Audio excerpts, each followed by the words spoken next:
Santa Iglesia ang Pasko ng muling pagkabuhay. Pero maraming hindi pa rin naniniwala. Tulad ng mga alagad, hindi basta-basta naniniwala. Ang taong mundo hindi basta maniwala. Mayroon nga pinaghimalaan na, hindi pa naniniwala eh. Pinaghimalaan na, hindi pa naniniwala. So ngayon, ito ang ginawa na Diyos kay Pablo ng Panginoon. Sabi ng Panginoon, nagsalita buhat sa langit, Saul, Saul, bakit mo ba ako pinahihirapan? Narinig niya. Kasama niya, narinig. Sabi naman niya, sino po kayo, Panginoon? Tapos sabi niya, ako si Jesus, ang inuusig mo. Pagkatapos, nabulag si Saul. Nadapa. Hanggang sa inakay na lang siya makasama niya. Pero, may balak ang Diyos kay Saul. Para siya ngayon ang magpatotoo. Sa patungkol na ayaw maniwala doon sa mga nagpapatotoo.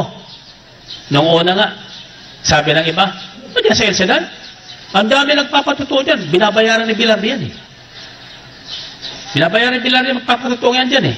Noon, nasa Pocars tayo noon, yung kanyang mga naririnig ko. No? Sabi pa nga ng ibang marurunong, sino ba yung si Bilar eh? Saan ba galing yan? Sino ba nabigyan sa kanya ng authority na makahayag ang Ebanghelyo? Anong authority? Nang ikaw ay binyagan, binigyan ka ng kapangyarihan ng Panginoon, ipahayag mo ang mabuting balita tungkol kay Kristo Jesus na ating Panginoon. Hindi mo na kailangan pang humingi ng authority sa obispo ko kanino. Tungkulin ng bawat binyagan Kristiyano ang ipahayag ang magandang balita tungkol kay Kristo. Amen? Baka hindi nyo alam yan. Ha? Tungkulin ng lahat na binyagang Kristiyano na ipahayag niya kung siya'y nananalig at nanampalataya na si Kristo ay muling nabuhay at buhay. Amen? Tungkulin natin ba kayo matatakot na kayo sisitahin. Walang pwedeng pumigil sa atin na pagsigawan na si Jesus ay buhay. Sigaw nyo nga. Lakasan nyo. Lakasan nyo pa. Ngayong umaga, pag-uwi nyo, lahat madadaanan nyo, isigaw nyo yan. Ulit-ulitin nyo. Hanggang sa makarating sa bahay. Pagdating sa pintuan nyo, isigaw nyo pa rin yan. Lakasan nyo. Magagawa nyo yan? Sasamahan kayo ng Panginoon, magagawa nyo yan. Purihin natin ang Panginoon. Purihin ng Diyos.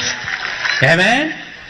So, nagpakita kay Pablo, kay Saul. So, from a persecutor, Saul became persecuted. Si Saul naman ngayon, pinipersecute ng mga kasama niyan dating Pariseo. Ano nangyari sa iyo, Saul? Pag-agaling mo sa Damascus, sira na yata ang ulo mo, pinagsisigawan mong si Jesus muling nabuhay. Samantalang inutusan ka namin na hulihin yung mga taong yon na nangangaral tungkol sa pangalan ni Jesus. Anong nangyari sa iyo? Ito na nagkwento siya. Sabi niya, maniwala kayo sa hindi. Sabi niya, totoo ang balita ni Maria Magdalena. Totoo ang balita ni Pedro. Totoo ang balita ni Juan na si Jesus na ating pinahirapan, pinatay at inilibing, muling nabuhay. Nangusap sa akin ang Kristong ito. Mula sa itaas, sila ay muling buhay. Muling nabuhay at nabubuhay magpakailan paman. Ako'y naniniwala sapagkat naranasan ko rin. Okay, si Saul yun. Talagang nagpakita sa kanyang Panginoon. Binulag at muli siyang binilat ang kanyang mata. Binigyan siya ng tapang sapagkat siya ay Pariseo, alam niya ang kasulatan. Ayon sa nasusulat. According to Scriptures. Ganyan kahalaga po ang kasulatan. Ako rin ay nakatayo dito ayon sa kasulatan.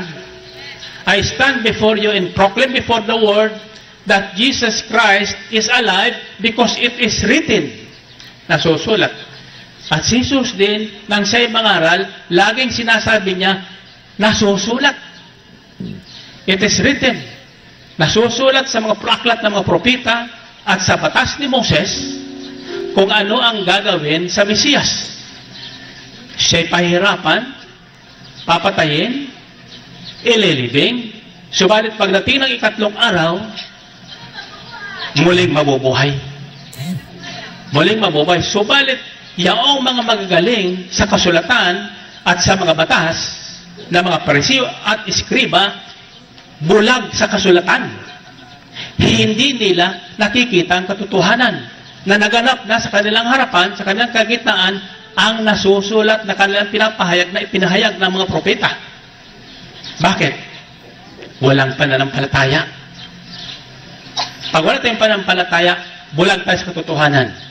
Subalit ngayong umaga, ang kapangyarihang ibibigay sa ating lahat, kapangyarihan ng pananalig at pananampalataya na si Jesus ay totoong muling nabuhay.